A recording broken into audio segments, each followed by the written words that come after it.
Eh bien, rebonjour à tous, nous revoici pour un petit unboxing des accessoires cette fois-ci, après une petite pause après avoir soigné les animaux.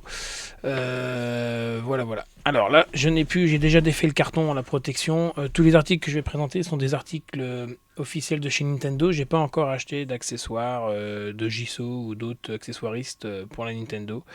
Déjà parce qu'il faut des sous et on n'en a pas toujours.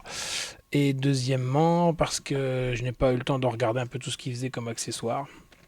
Donc j'avoue que j'avais précommandé la console chez Micromania en faisant reprendre l'ancienne console, la Switch OLED. J'avais commandé du coup les accessoires en même temps.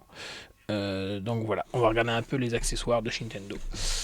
Donc voici un top case. Alors cette fois-ci, normalement, il y aura une autre pochette de transport pour la Switch en mode portable. Hein. Là, on a un petit top case. Hop là. Donc de chez Nintendo. Hop. Pour transporter la Switch et son dock, bien sûr, avec tous les accessoires. Bon, petit accessoire tout simple, vous voyez. Voilà. Bon.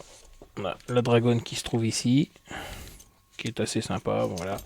Petit accessoire que j'aime bien parce que voilà, on peut ranger quelques cartouches de jeu quand même, c'est toujours sympa, mettre des câbles, des accessoires. Et ensuite, on a tous les compartiments, comme on le voit, pour mettre une manette pro, le dock, la console en mode portable, enfin à mon avis la console en mode portable, le dock par exemple ici. Et par contre, tout est scratché. Vous voyez, on peut moduler comme on veut, c'est quand même assez sympa. Voilà. En plus, le prix, vous la trouvez chez Micromania à 30 €. Je trouve ça assez sympa. Voilà, c'est modulable. Toutes les parties entre elles, voilà, sont modulables. Donc on peut bien arranger comme on veut. Et par contre, vous voyez, c'est quand même assez dur, tout en restant souple. Hein, mais ça protège bien. Et pour le transport, moi j'adore ces petites pochettes là. Ça prend pas trop de place dans le coffre de la voiture ou quoi que ce soit quand vous voulez amener ça en famille pour faire des jeux en famille. Étant donné que la Nintendo est souvent faite quand même pour tout ce qui est jeux familiaux, j'avoue que c'est assez sympa. Donc voilà, voici le premier accessoire. Hop, on va le mettre de côté. Alors ensuite, bon ça c'est un... Voilà, là on a un petit jeu, j'ai le Mario Kart World avec la console. J'ai pas voulu prendre les Zelda parce que je les avais déjà sur la Switch 1. Sachant que j'ai l'abonnement du Nintendo Switch Online plus pack additionnel, les mises à jour concernant donc la Switch 2 pour certains jeux comme Zelda Breath of the Wild et Zelda Tears of the Kingdom sont comprises dans le pack, sachant que les cartouches de Nintendo Switch 1 ne tournent pas à la même vitesse que les cartouches de Nintendo Switch 2. Donc, mais bon, au prix où ils vendent le jeu, est-ce que ça vaut vraiment le coup quand même d'acheter une cartouche de jeu vidéo que l'on possède déjà sur la Switch 1? Je ne suis pas sûr. Surtout que pour la plupart des jeux, vous voyez comme celui-là, ici, ce sera un code de téléchargement. Donc il n'y a pas de cartouche dans celle-là. D'autres jeux, j'ai regardé des vidéos de youtubeurs, notamment de EMB TV, hein, Edouard, quelqu'un que j'apprécie beaucoup d'ailleurs, comme plein d'autres youtubeurs, qui lui a acheté tous les jeux. Et voilà, sur les 12 jeux sortis pour la Switch 2 actuellement, il n'y a que 4 jeux qui sont en cartouche, et donc le jeu étant sur la cartouche. Donc Zelda Tears of the Kingdom, Zelda Breath of the Wild. Les deux autres, je ne sais plus lesquels que c'est, mais bon voilà, 4 jeux qui sont sur la cartouche. Il a 6 jeux donc avec des Game Key Cards, c'est-à-dire que la cartouche qui est dans la boîte ne sert uniquement de clé. En fait, vous téléchargez le jeu, vous l'installez quand même sur la console, il sert de clé. Ensuite, il y a deux jeux. Hop là. Alors, désolé pour cette petite pause. J'ai mon ordinateur qui a fait quelque chose que je ne m'attendais pas. Donc voilà. Donc du coup, oui, j'ai dit, il n'y a que 2 jeux qui ne sont pas sur la cartouche, dont Civilization 7 et l'autre, je crois, je ne sais plus le nom du deuxième jeu, mais voilà. Vous avez beaucoup de jeux maintenant dématérialisés. Et c'est vrai que je partage l'avis de pas mal de gens. Je partage l'avis de pas mal de gens où pour le futur du jeu en boîte, effectivement, moi j'aime bien aussi collectionner les boîtes et les jeux en version physique, surtout qu'au moins qu'on a l'assurance de pouvoir y jouer, même si un jour les serveurs ferment. Ça nous laisse plus beaucoup de jeux, effectivement, mais bon, maintenant c'est comme ça. Après, voilà, chacun fait ce qu'il veut, c'est vrai que tout le monde est libre. Nous verrons bien. Alors, l'accessoire suivant, c'est le support de Joy-Con dont un qui est déjà, alors on en a déjà un qui est fourni, si vous vous rappelez bien, avec la console, mais qui n'est pas rechargeable, il sert juste de manette, voilà, donc qui est très bien aussi. Mais l'avantage, moi j'avoue que j'adore, voilà, en prendre un qui lui, par contre, si on regarde bien, voilà, qui est rechargeable. Hein. Donc ça va être le même modèle, on va le déballer, bougez pas. On va déballer, hop là, ce petit accessoire. Voilà. Alors on a le câble bien sûr qui est fourni avec. Bon, j'y trouve toujours un peu court, la longueur est quand même pas mal, mais moi j'y trouve toujours un peu court. C'est mon opinion personnelle, mais bon, c'est déjà bien, au moins il y a quand même le câble qui est fourni avec et qui fait déjà bon, une bonne longueur, mais il ne faut pas avoir le dock de sa Switch 2 assez loin. Et donc voici, voilà, le support de Joy-Con rechargeable, donc c'est assez sympa, voilà, on a les deux petits boutons là en plus, et si on regarde par rapport à celui fourni avec la console, voilà, on n'a pas, on a deux petits boutons là qui, j'avoue, je ne sais pas à quoi ils servent, mais à mon avis ce sont des boutons quand même programmables, je pense. Enfin, de toute façon, ce que j'ai vu, c'est que sur la Nintendo Switch 2, on peut remapper tous les boutons des Joy-Con, tous, y compris celui du bouton Home, voilà. Donc, c'est assez sympa. Donc voilà les différences. C'est exactement le même, à l'exception que, voilà, on peut effectivement le recharger. Voilà, petit accessoire, ma foi, qui est bien sympa. Hop. On va reposer ça ici. On va finir, on va regarder le câble quand même. Alors tout ce qui est spécificité technique, je ne vais pas faire d'erreur. Donc je vais me taire sur les spécificités techniques. Je ne me suis pas assez bien renseigné. Mais voilà. Bon, un port USB qu'on peut brancher directement sur la console ou alors sur d'autres ports USB comme on a ici. C'est toujours sympa. Hop là, l'accessoire suivant, la manette Pro Switch 2. Donc la version Nintendo, je pense qu'il y avait déjà d'autres versions un peu colorées, mais c'était avec câble. Donc j'ai pas voulu les prendre, j'ai préféré sans fil. Toujours plus agréable de jouer sans fil, je trouve. Hop. Alors, qu'avons-nous de beau? Donc bien sûr, la notice qui va avec cette fois-ci. Voilà, Nintendo Switch 2 Pro Controller. Le câble pour recharger la manette. Que l'on va déballer. Hop. Bon, classique, hein, la même chose que l'autre câble d'avant. Et donc le plus important, la manette Pro Controller. Alors, je n'ai pas accès tout de suite à la manette ou à certaines manettes que j'avais achetées pour la Switch 1 pour comparer côte à côte. Je pense que je ferai peut-être un petit comparatif dans d'autres vidéos. Pour l'instant, c'est juste un unboxing, un déballage des accessoires justement et découvrir un peu tout ça ensemble. Comme ça au moins il n'y a pas de triche, je vois ça en direct avec vous. Voilà, bon, bah écoutez, je trouve manette assez sympa. Un design pour une manette Nintendo classique, ça va. Le design est assez sympa. Pareil, les deux petits boutons en plus derrière. Petite couleur grise aussi, je trouve ça assez sympa le mélange des couleurs. Alors, il aurait peut-être même pu faire des couleurs un peu bleu et orange comme sur les Joy-Con, ça aurait été sympa aussi, mais bon, c'est déjà bien, franchement. Ça a l'air de bonne qualité, un beau plastique. Elle est bien lisse, comme les manettes Pro de la Switch 1, tient bien en main. Donc on trouve toujours notre bouton Home ici, le bouton Community ici. Enfin, je ne sais plus, non, c'est plus Community qu'on l'appelle, c'est je ne sais plus, Game Chat. Voilà, le bouton Home, le bouton plus et moins. Voilà. Des boutons un peu plus gros, il me semble, j'en ai pas, oui, ils sont un peu plus larges que sur la Switch 1. Non, franchement, elle tient bien en main, assez content avec un beau design. C'est toujours sympa. Je pense que, comment dire, il y en aura aussi dépersonnalisés bientôt en fonction des jeux. Hop, alors on va enlever ça. Voilà, un peu le bazar. On manque un petit peu de place, il y a beaucoup de choses. Voilà. Ensuite, l'accessoire que j'ai acheté, bien sûr, les volants. Moi, j'avoue que j'adore. Si je trouve ça sympa de jouer avec les volants, à Mario Kart, hein, notamment. Hop là. Je trouve toujours ça assez sympa. Et puis là, les autres étaient gris sur la Switch 1. Et là, j'avoue qu'ils ont fait le tour de couleurs, comme sur les Joy-Con. C'est sympa, ça fait un petit rappel de couleurs. C'est toujours, ça reste de l'accessoire, mais c'est toujours sympa quand même. C'est toujours plus joli, je trouve. en déco. Bon, voilà. La petite manette, les Joy-Con de Will. Hop. Donc en voici un. Et voici le deuxième. Hop, on va mettre les boîtes de côté.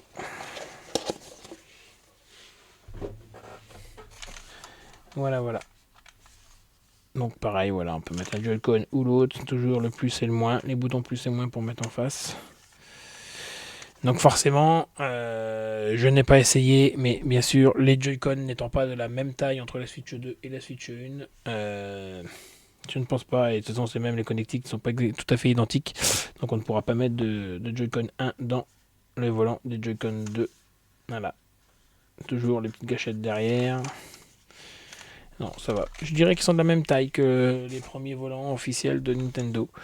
Un peu petit à mon goût, un poil plus grand aurait été peut-être mieux maintenu en main. Mais bon, ils sont forcément un peu plus, ils ont un diamètre un peu plus grand quand même parce que le Joy-Con est un petit peu plus haut que le Joy-Con classique, mais on gagne pas beaucoup. Mais bon, c'est toujours sympa. Moi personnellement, j'adore. Hop là. Alors ensuite, on a voilà la petite housse de transport, la housse de transport pour la Switch en mode portable. Si vous ne voulez, enfin si vous ne déplacez pas le dock, voilà, par rapport au gros Pro Case qu'il y a eu tout à l'heure.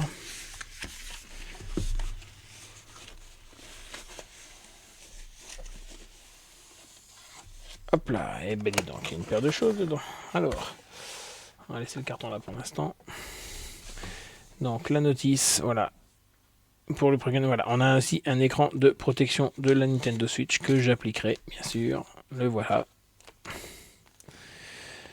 Donc il y a tout un protocole bien sûr à mettre, voilà. On s'en occupera tout à l'heure. Alors, ce que j'ai vu, un petit truc de sympa. Toujours un petit rappel des couleurs de la Nintendo, voilà. Deux petits cercles, c'est bien, hein, deux petits anneaux comme ça, c'est sympa ça. Franchement, moi j'adore. Après, bon voilà, elle protège pas mal, mais elle reste souple quand même en goût. Mais bon, pour l'instant, c'était la seule pochette officielle que j'ai trouvée. Je sais qu'il y a d'autres marques qui en font un peu mieux, c'est sûr, un peu plus complète, on va dire. Mais bon, en attendant, c'est toujours sympa de pouvoir protéger sa console déjà dès le début. Voilà. Et ben oui, il y a de quoi ranger quelques accessoires. Et si je ne me trompe pas, voilà, ici on peut mettre quelques jeux Switch aussi. Bon, j'avoue que ça prend toujours un peu d'épaisseur et puis elle n'est pas très épaisse bien sûr. Donc bon, la console n'est pas très épaisse non plus, mais hop, si on prend la console, voilà, ah bah la console démarre. Nous verrons ça plus tard. Hop là, on verra le démarrage de la console après. Pour l'instant, je ne l'ai pas encore démarré, j'avoue. Bon, voilà. Non, avec un petit écran de protection, c'est toujours sympa. C'est toujours sympa à voir. Hop, alors, on va ranger ça. On va remettre ça là-dedans. On va garder les boîtes.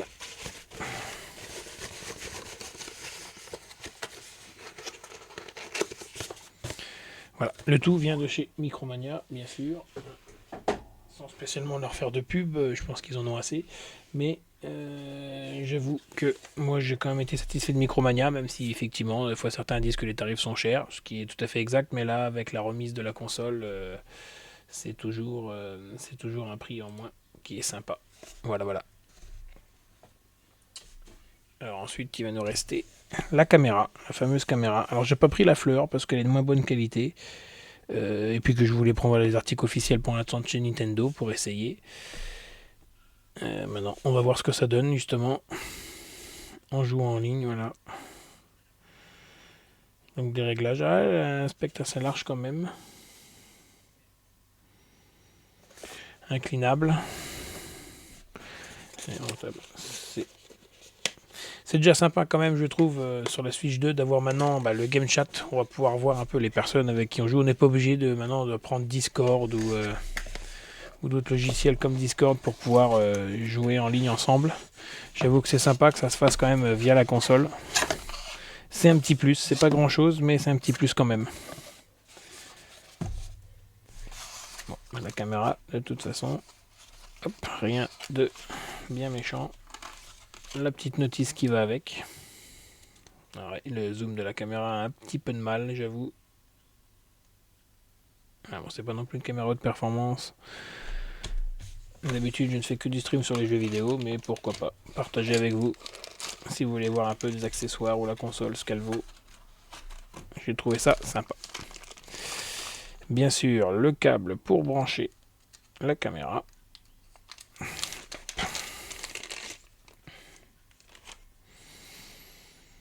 Donc voilà, d'USB-C vers USB-C. Donc par contre, la caméra se branchera en direct sur le port USB-C de la Switch 2, je pense celui du dessus. Alors, on va l'éteindre.